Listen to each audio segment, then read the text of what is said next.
Pennsylvania, one of the many final stops on President Trump's campaign trail yesterday. As you heard him say right there, it's also the state where he was shot just about 4 months ago. And now Pennsylvania could be the state to send him back to the White House. Joining us now for the state of this race on this election day, Trump 2024 senior advisor Danielle Alvarez. Danielle, great to see you this morning. What is the mood within the Trump camp this morning? How are you all feeling on this election day?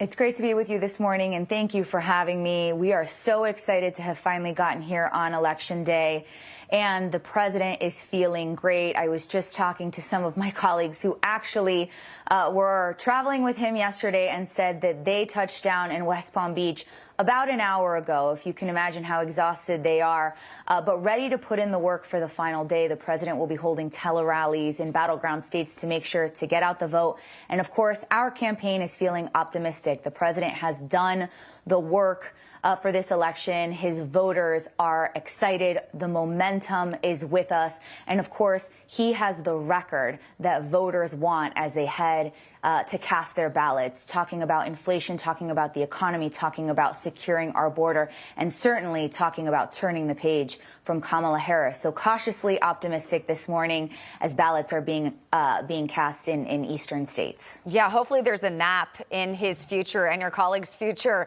as well today before the votes start to be tallied. I know he had 4 rallies yesterday. He started in North Carolina, then he had 2 rallies in Pennsylvania, of course, finishing the day there in Grand Rapids, Michigan. And that's the same place where he finished his 2016 campaign and 2020 campaign. What is the president doing to make sure that tonight is more like 2016 and not like 2020?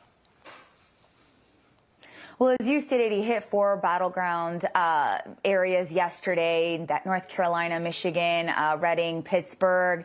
And again, just putting in that hard work, making sure that voters know his message, that voters are excited, and we're feeling it. We're feeling that energy all across the country.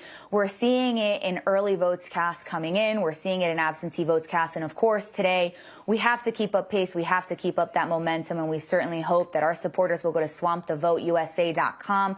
Make sure to find their correct polling location, because it's not always the same as early voting, and make a plan to cast their ballot. Wait in line no matter how long that it takes, so that we can have a great night and hopefully can call it early to make sure that we've got that path. The quickest path to 270 for us is through Georgia, North Carolina, and Pennsylvania. Of course, unlike Kamala Harris, we have multiple paths to victory, again, because that momentum is on our side. So really hoping to have a great night tonight. And I know that there's a lot of energy amongst the staff, amongst his inner circle, and amongst the team overall. Yeah, and I know President Trump scoring some 11th hour big endorsements last night. Joe Rogan endorsing Trump, Megyn Kelly coming out with him on stage as well. How much weight do endorsements like this carry?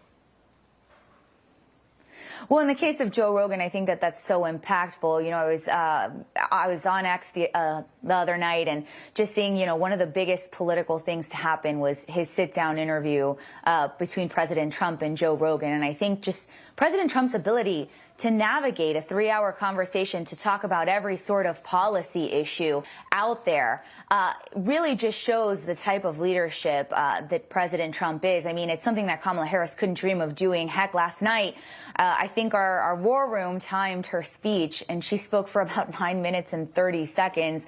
I think she and her campaign know that she shouldn't be out there, that she's not convincing any voters. So they said, you know, ma'am, you should keep it short. Whereas President Trump, again, out there talking for an hour, 2 hours plus. In the case of the Joe Rogan podcast, 3 hours. Today, as I mentioned earlier, hitting those tele-rallies all over the country, making sure to get voters out there, making sure that we are turning out the vote. We are not taking our foot off the gas until the final polls close. Yeah, you mentioned that she spoke for 9 minutes and 30 seconds, and it's worth noting that in all 5 stops she made yesterday, she gave the exact same speech for 9 minutes and 30 seconds at every single location, word for word. All right, Danielle Alvarez, thank you so much. Best of luck to you and the team tonight. I know it will be a very long day ahead.